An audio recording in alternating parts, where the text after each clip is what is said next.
Cette année, quand même, on voit apparaître un phénomène nouveau chez vous. C'est trois interventions les plus rapides du dimanche à Bakou, à Silverstone et à Spa pour Fernando Alonso. Est-ce que vous avez milité finalement pour ça, pour cette plus grande agressivité ou cette capacité à prendre plus de risques, je dirais. Et puis, ce qui m'interpelle un petit peu, c'est que quand je regarde les chronos, en fait, Bakou, c'est 2,74 et puis vous descendez à 2,22 à Spa. Une demi-seconde, pour moi, ça me paraît gigantesque, je dirais. Est-ce que ça s'explique d'une façon ou d'une autre? Et est-ce que vous êtes satisfait maintenant d'être beaucoup plus dans le match lors des interventions au stand? Ouais.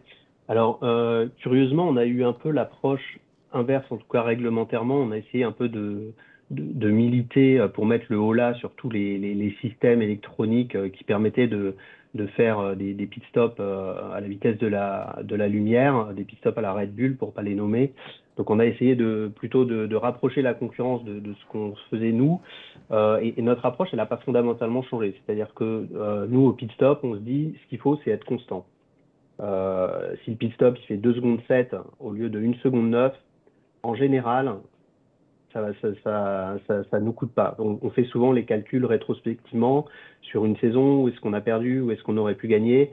En fait, ce qu'il faut, c'est éviter le pit stop à 5 secondes, 6 secondes, voilà, éviter les confusions. Et en fait, il se trouve probablement qu'en s'entraînant vers cet objectif de constance, et ben finalement, quand tout le monde met les choses bout à bout, il y a quand même presque, je pense, je dis ça le chiffre comme ça, mais il y a 14 personnes qu'il faut opérer en même temps dans un laps de 5 secondes avec une voiture qui arrive quand même à 80 km/h. Donc essayez, je sais pas, de faire l'exercice avec trois amis, de faire un truc coordonné en moins de 5 secondes dans des conditions qui sont compliquées, c'est extrêmement difficile. Mais quand tout le monde y arrive, en fait, bah ça se passe bien et le pit stop, en fait, il est rapide. Donc nous, c'est un peu cette approche-là qu'on a eu, qu'on essaye d'avoir, de faire des pit stops clean. Et il se trouve que quand tout le monde se rapproche de l'optimum, ça fait des pit stops ben, plus que clean, quoi. Mais c'est pas ce qu'on recherche en premier. On ne cherche pas à faire des pit stops foudroyants parce que si on cherche à faire ça, ce qui se passe malheureusement fréquemment, c'est qu'il y en a un qui fait 5 secondes et en fait c'est là qu'on perd.